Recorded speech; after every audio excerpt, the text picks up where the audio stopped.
The sword was not ceremonial. Commander Vex Torin of the Keth Dominion learned this the hard way when the blade, forged in the collapsed core of a neutron star and cooled in the blood of 17 species, sliced clean through his tactical barrier like it was nothing more than morning mist. He stumbled backward, his four eyes widening in what humans would recognize as pure, uncut terror. The woman holding the sword did not stop walking.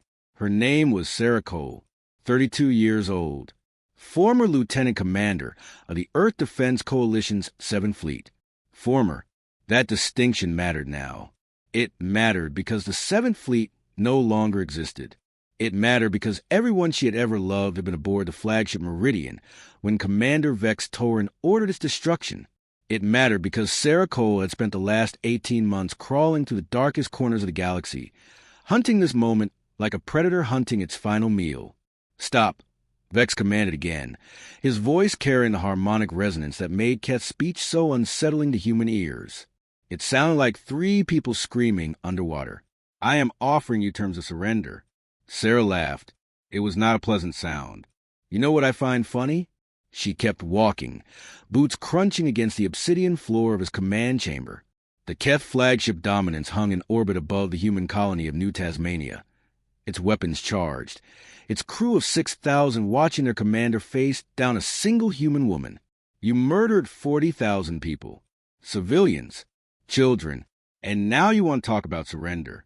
Vex's secondary arms reached for his sidearm, his primary arms raised in what might have been a gesture of peace or might have been preparation for combat. With Keth, it was hard to tell. The Meridian was a military vessel, he said, a legitimate target under the... It was a refugee ship. Sera's voice cracked on the last word, just slightly, just enough to show that beneath all that armor, beneath the neutron-forged blade and the murder in her eyes, there was still a human being, a broken one. It was carrying 1,200 soldiers, she continued, and 38,000 civilians fleeing the bombardment of Mars Colony 7. My mother was on that ship, my sister, my niece, who was 4 years old and wanted to be an astronaut when she grew up.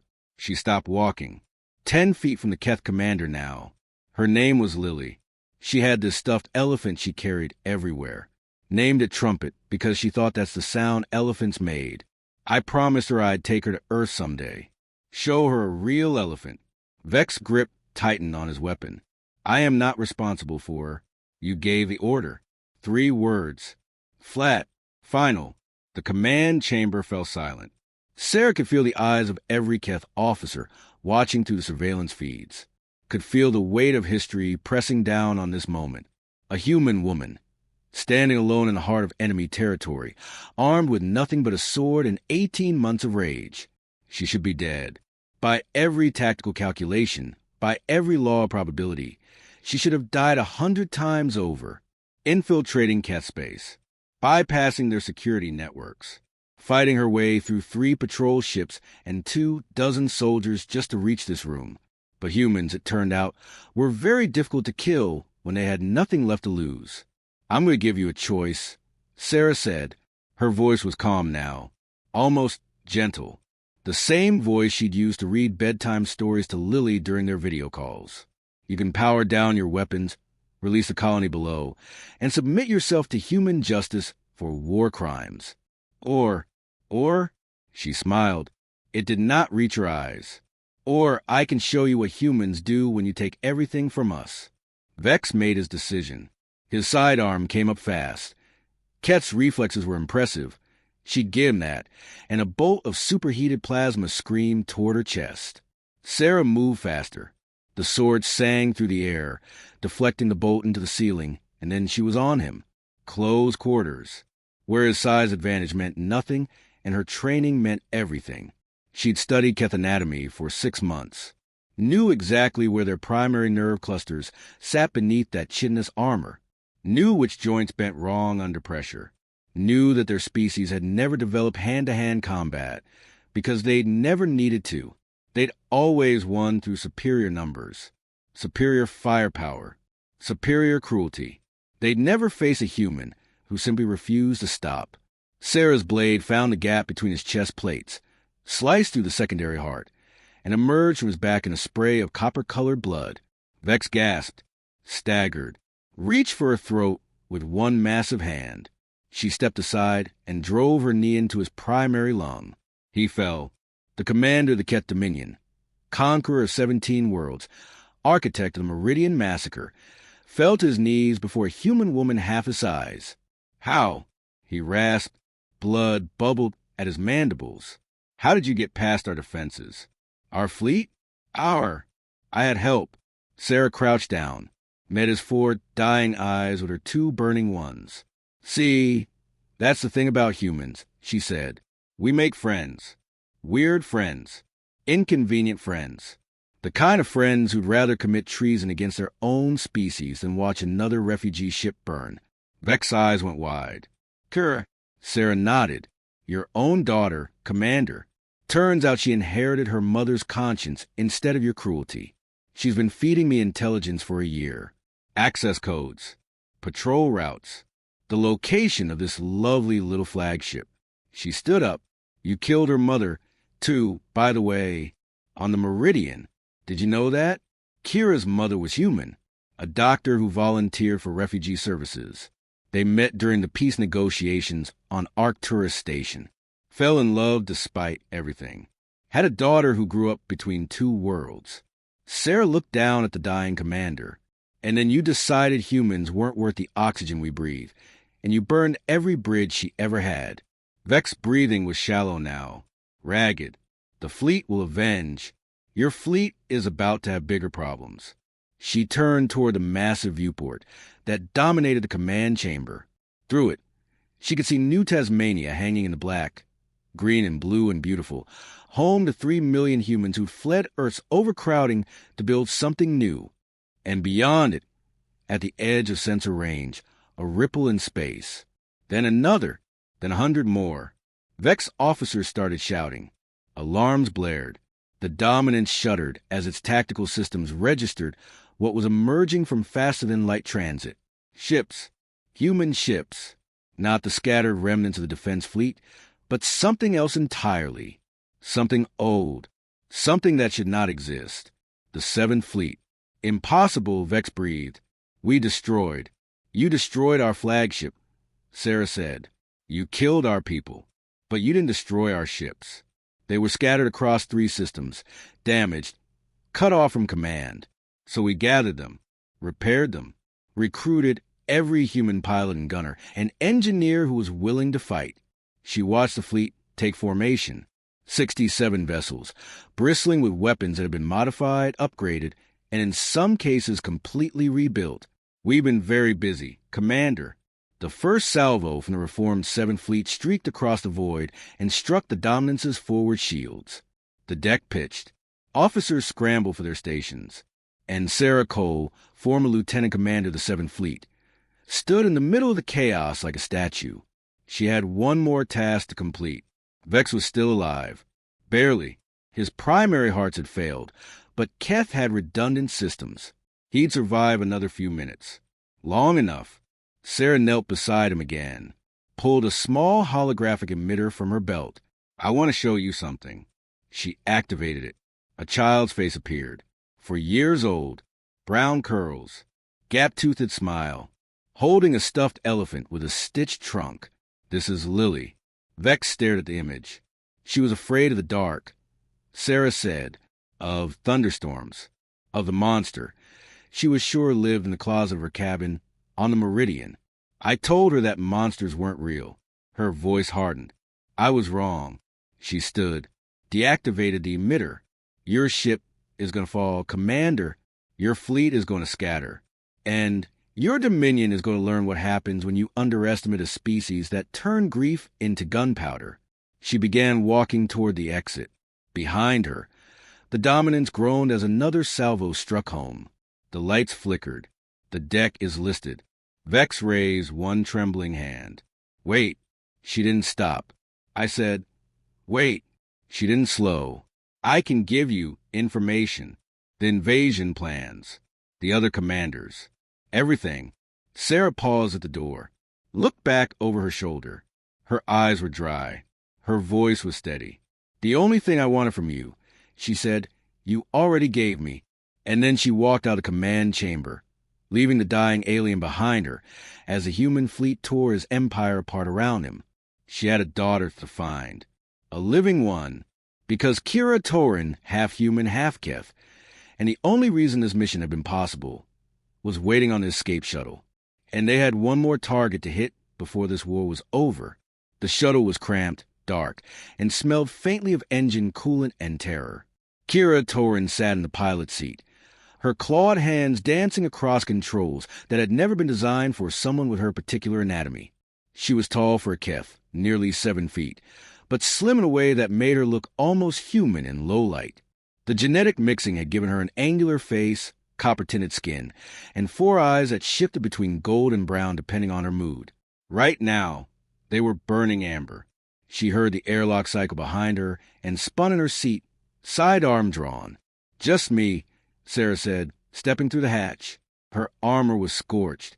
Her sword was still in her hand. She was smiling. Kira exhaled, put the weapon down. "You look terrible. You should see the other guy."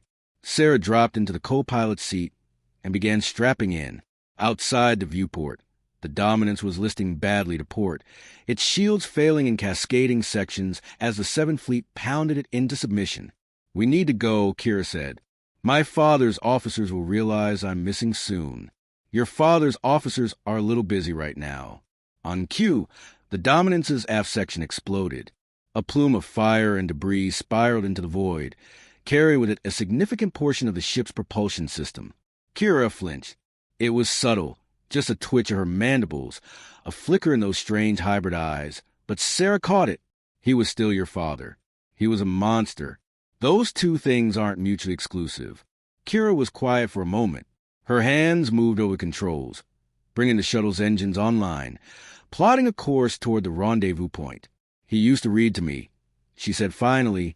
"When I was small, he'd hold me in his primary arms and read these old Keth fables about honor and conquest. I thought he was the greatest warrior in the galaxy." Sera watched her. "I thought a lot of stupid things when I was small. Don't we all?" The shuttle pulled away from the dying flagship, threading through the debris field with the kind of precision piloting that came from years of practice. Kira had learned to fly before she could walk.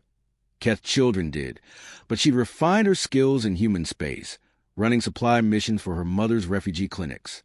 Her mother, another thing Vex Torin had taken from her. Sera reached across the console, put a hand on Kira's arm. "Hey, we're going to finish this. I know. I mean it. One more target. Then it's done." Kira looked at her, for eyes meeting too. "And then what?" Sera didn't answer. Couldn't answer. She'd spent 18 months focused on this mission, on this revenge, and she hadn't let herself think about what came after. What did you do when the rage that kept you alive finally burned itself out? What did you become when you no longer had anyone to kill? She'd figure it out later. Right now, they had a war to win. The rendezvous point was a hollowed-out asteroid in the debris field of what used to be Mars Colony 7. The Keth had bombarded the colony 18 months ago, the opening salvo of their invasion, and left behind nothing but rubble and ghosts. Sera hated this place, but it was also the last spot the Keth would think to look for a human strike force. As the shuttle approached, her comm crackled to life. "Cole, this is Reeves. 7th Fleet Actual. Dominance is down. Colony is secure, and we got about 2 hours before Keth reinforcements arrive from the Talon sector. Please tell me you've got something." Sera smiled. Marcus Reeves, captain of the Resilience, flagship of the reformed 7th Fleet, 45 years old, gray at the temples, built like a cargo hauler and twice as stubborn. He'd been her XO on the Meridian, the only senior officer not aboard when Vex gave the order. He'd spent the last 18 months helping her rebuild what the Keth had destroyed, and now they were about to destroy something in return. "Got everything we need," Sera said. Kira pulled the Dominion's master tactical database before we left. Every fleet position, every invasion timetable, every communication relay in Keth space. There was a pause. "You're joking." "I don't joke about revenge, Marcus." Another pause. Longer this time. "Cole, I have to ask." "Ask what?" "What are you planning to do with it?" Sera looked at Kira. The younger woman nodded. I'm planning to end this war, Sera said. Tonight, the briefing room on the Resilience was standing room only. Pilots, gunners, engineers, Marines. Every officer who could be spared from their station had crowded in to hear what came next. They were a ragged bunch, exhausted, scarred, united by grief and held together by hope. Sera stood at the front, the tactical display glowing behind her. 18 months ago, she said, the Keth Dominion declared war on humanity. They said we were too aggressive, too expansionist, too dangerous to be allowed to spread beyond our home system. She let that sit for a moment. They were right. Murmurs rippled through the room. Sera held up a hand. We are aggressive. We do expand. And we are absolutely dangerous when someone threatens our families, our homes, and our future. The Keth thought they could bomb us into submission, break our spirits, make us so afraid that we'd accept whatever terms they offered. She looked around the room, met eyes that had seen too much death and still refused to look away. They miscalculated. She touched the display. A star map appeared, Keth space, with its 17 conquered worlds and its massive military infrastructure. This is the Keth Dominion. 140 billion citizens, 2,000 warships, an empire built on the bones of every species they deemed inferior. She touched it again. A single point appeared, blinking red at the heart of the map. This is Nexus Station, the central hub of their military command network. Every order, every communication, every tactical decision in Keth space flows through the station. It's the brain of their entire war machine. Marcus leaned forward. It's also the most heavily defended installation in the galaxy. It was. Sera smiled. Thanks to Kira, we now have the access codes to their defense grid, the patrol schedules for every ship within 3 light years, and the personal command frequency of Admiral Zorth herself. Dead silence. Admiral Zorth, Supreme Commander of the Keth military, the architect of the invasion of human space, the one who had approved Vex Taurin's request to destroy the Meridian, the one Sera had really been hunting all along. We're going to walk into the most secure facility in the Dominion, Sera said, and we're going to cut off the head of the snake. A pilot near the back spoke up. Young, nervous. And then what? Even if we take out the Admiral, the Keth will just replace her. They'll keep coming. No, Sera said. They won't. She looked at Kira. Tell them. Kira stepped forward. 18 months ago, she'd been a frightened defector, torn between her father's legacy and her mother's memory. Now she stood straight, spoke clearly, looked like someone who'd found her purpose. The Keth are a hierarchical species, she said. Our entire society is built on chains of command.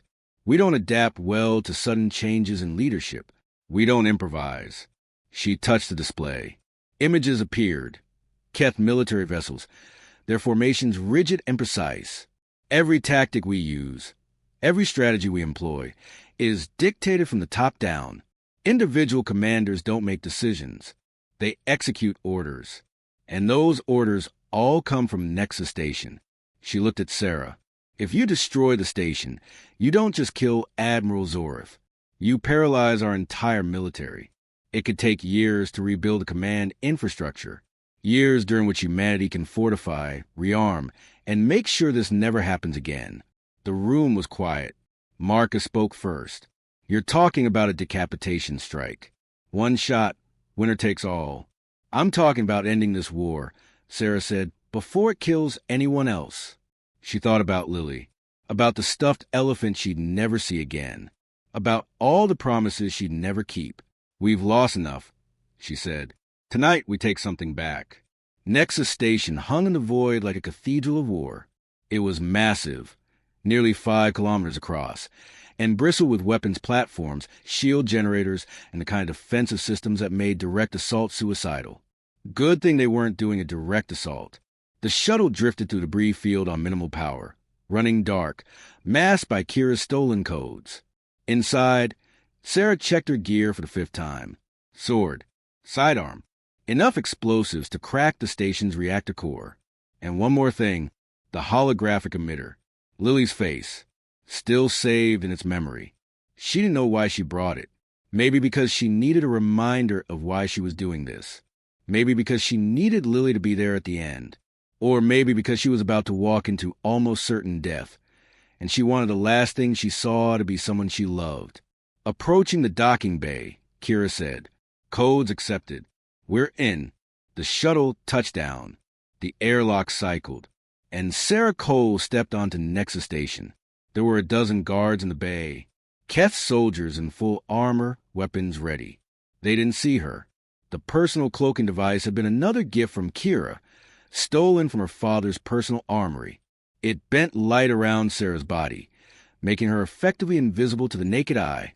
She moved through the guards like a ghost, through the corridors, past the security checkpoints, deeper and deeper into the heart of the station, toward the command center, toward Admiral Zorth.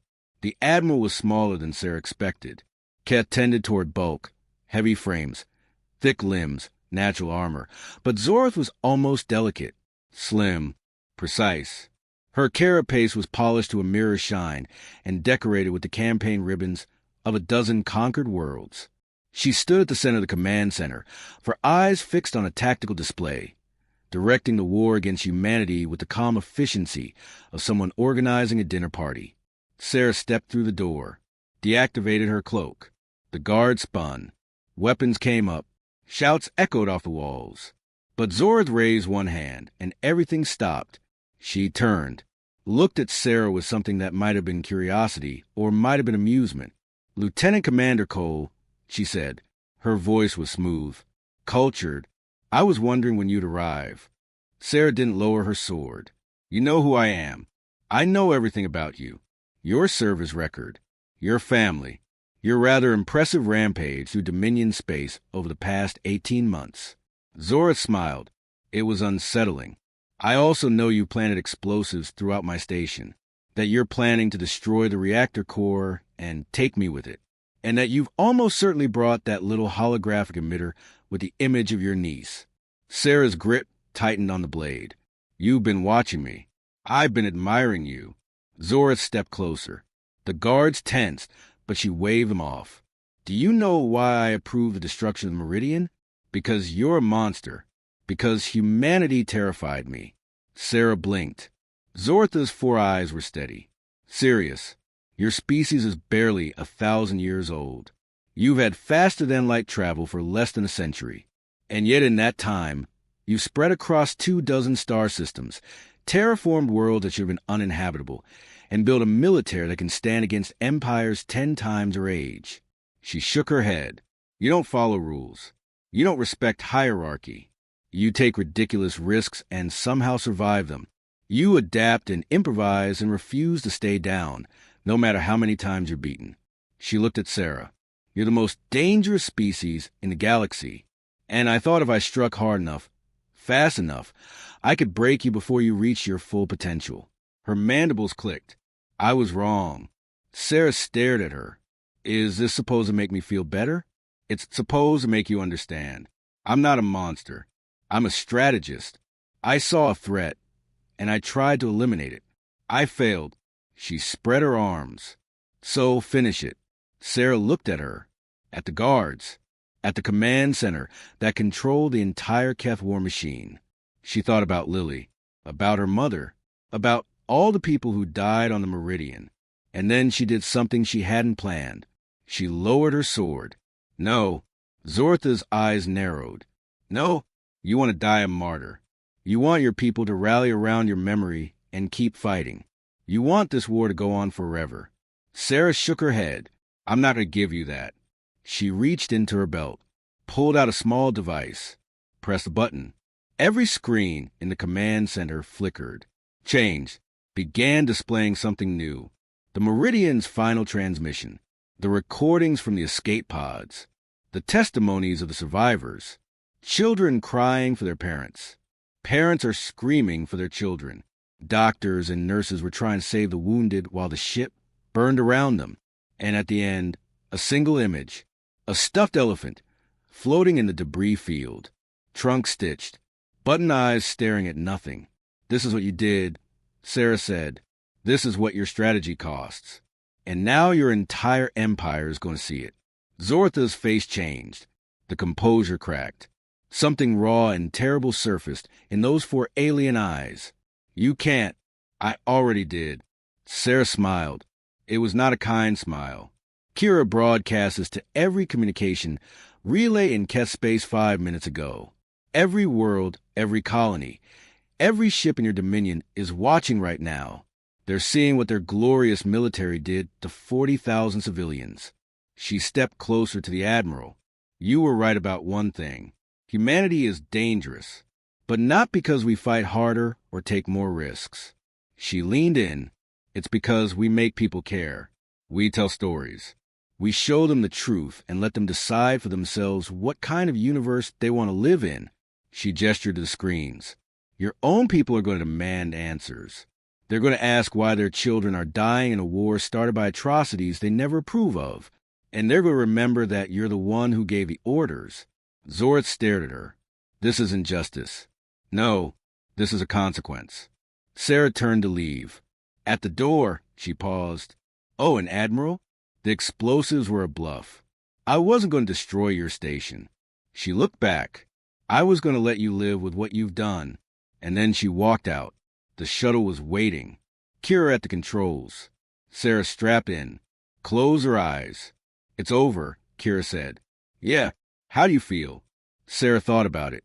About the rage that had driven her for 18 months. About the grief that had hollowed her out. About the revenge she'd planned and the justice she'd delivered instead. I feel tired. Kira nodded. Me too. The shuttle lifted off. Pulled away from Nexus Station. Headed toward the fleet, toward home, toward whatever came next. And behind them, in the command center of the most powerful military installation in the Dominion, Admiral Zorth watched the testimonies play on every screen. Watched her empire begin crack. Watched and understood that she had not been defeated by weapons or tactics or superior firepower. She had been defeated by a stuffed elephant named Trumpet, by a 4-year-old girl who wanted to see the stars, by a species that turned grief into something stronger than hate. Sera Cole leaned back in her seat and let the exhaustion wash over her. Through the viewport, she could see the human fleet holding position, waiting for her return, waiting for orders. She didn't have any. Not yet, but she had something else. A future. And somewhere out there, in whatever came after death, she liked to think Lily was watching, proud of her aunt, ready to show her the elephants at last.